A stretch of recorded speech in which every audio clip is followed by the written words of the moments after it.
Hi guys, when you're watching this clip, it means probably that you have similar problem to mine, and you have problem with your gear selector.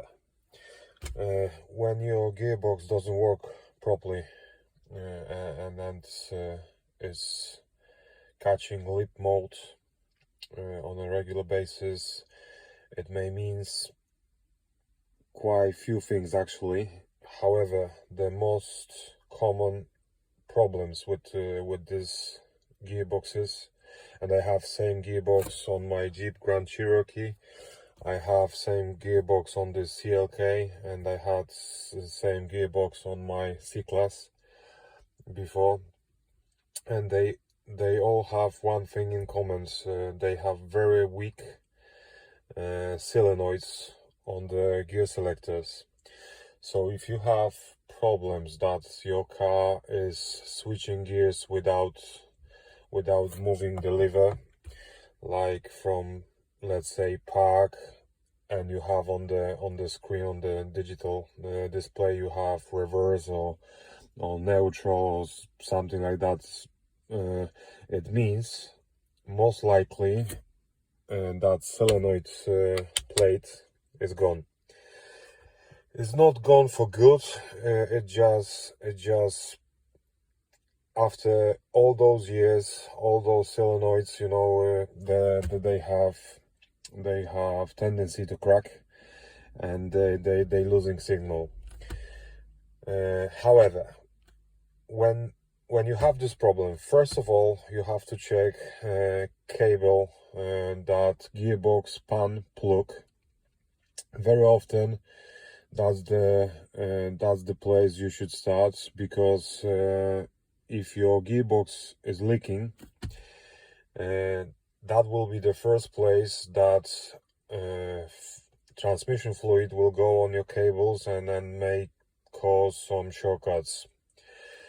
But if you check that plug and plug is okay, you don't see any visual cracks on the cables, it's most likely that the problem you're gonna have is inside this gear selector.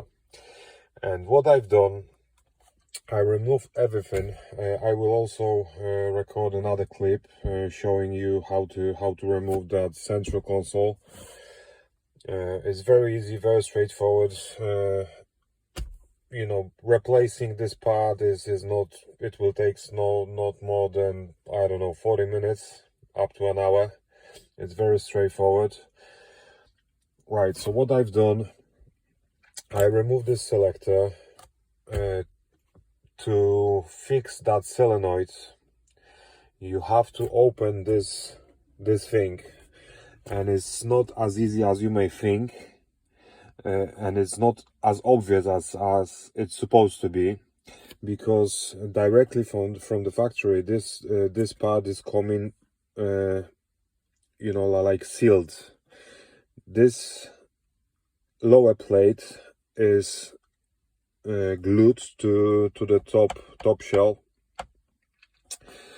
To actually get inside this selector, you have to crack all those glued connections. Is one here, and two on other sides. When you done that, you just removing top shell, and you have access to that gear selector module. It's only 4, maybe even 3 screws to open it, and when you open it, you have that module plate, very easy to remove from that box. What I did was, I found YouTube video showing how to fix that thing, and basically you're removing that plate, putting that to your oven at home at 200 degrees for 8 minutes. What will happen, that temperature will sort of refuse all connections on that plate. That signal will go fluently without any shortcuts. Then you have to assemble that thing again. I put a little bit of dark adhesive silicone to make it one piece again, and so far so good.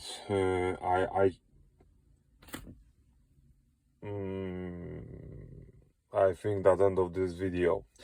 On the next one, I will show you how to remove central console and how to remove this this gear selector. One more thing, you don't have to go underneath to remove the gear selector from the gear lever underneath the car, because when you unscrew central console and unscrew those screws from selectors, which is two down here and one over there, you actually have access to removing that lever of the gear selector from underneath, but you can do it very easily from the top, and it's much easier, much quicker.